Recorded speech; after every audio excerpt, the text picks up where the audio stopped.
Ipasabot karon ni Ateneo de Davao University President Father Karel San Juan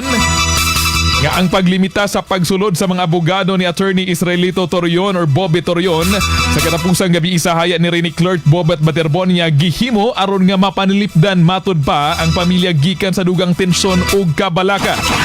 Matud niya ang maong desisyon kabahin sa pag-atiman aron nga mahatagan og pahulay ug kalinaw sa panghuna-una ang nabilin usab nga pamilya ni Rene.